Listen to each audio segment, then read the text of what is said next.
with your first child, you have like kind of an expectation of how life is going to go from there. So like you think about those like little milestones, like when they start eating or when they start walking or when they start talking, and like what their first word is going to be, and all of those like little things that you anticipate when you are having a kid, and you wonder like what's going to be like when they learn to drive, or who are they going to be as an adult, what are they going to do with their lives. So all of those like kind of dreams that you dream when you're expecting a child. And so Wesley's had a very different experience than that, and will likely never meet many of those milestones. For us, the reality is like Wes will probably never like be employed in any sort of substantial way, and so it's not even just like changing those dreams, it's like getting completely different dreams instead. Can you just kind of tell us a little bit about your family and your son Wesley?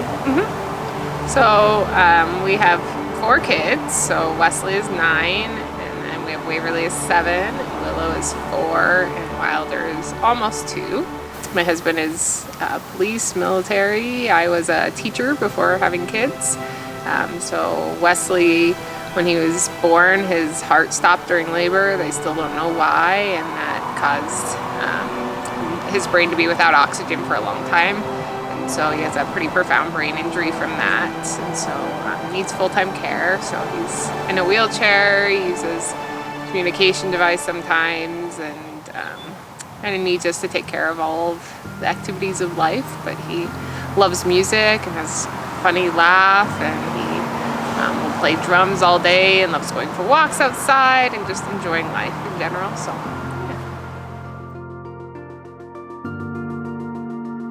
I remember when he was like maybe a year old, going to this support group for parents of kids with special needs, and or kids with cerebral palsy in particular, and a couple of the moms with older kids had brought their kids with them, and I like looked at their kids that were like in wheelchairs using communication devices and thought like, I can't do that. Like, no, please don't let that be our reality. Like I can't do that.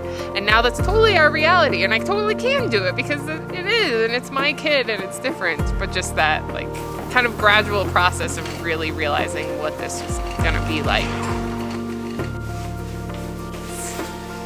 Hey Wes, you got salmon today. I don't expect anybody to pay me for taking care of a newborn that's like a newborn, but there's a level of care that Wes needs that kids his age don't need, that makes it impossible for me to do other things. So yes, we could totally have some other CNA, some stranger come into our house and do all of these things, but like the expectation that I will be around for every meal to take care of him and to feed him and to do all of the things he needs every day and never be employable again, essentially, it's hard. And so the alternative is somebody else could come do it. Well, if somebody's going to be here taking care of my kid, who better than me?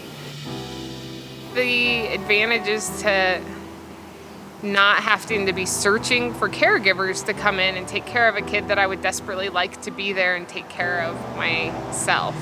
So I want to be the one providing Wes the care. I love him, and I know him well, and I want to be his mom, and I want to be there. So instead of constantly searching for people to come in that may or may not have the skills and the understanding and know him, that it's been amazing that I've been able to come in and do that and take care of him, and that financially that's been made possible by being able to be his CNA. Because otherwise I would have had to go back to work and tried to find caregivers that may or may not come to work on any given day, and may or may not love him, and may or may not give him the best value, like best care that he deserves.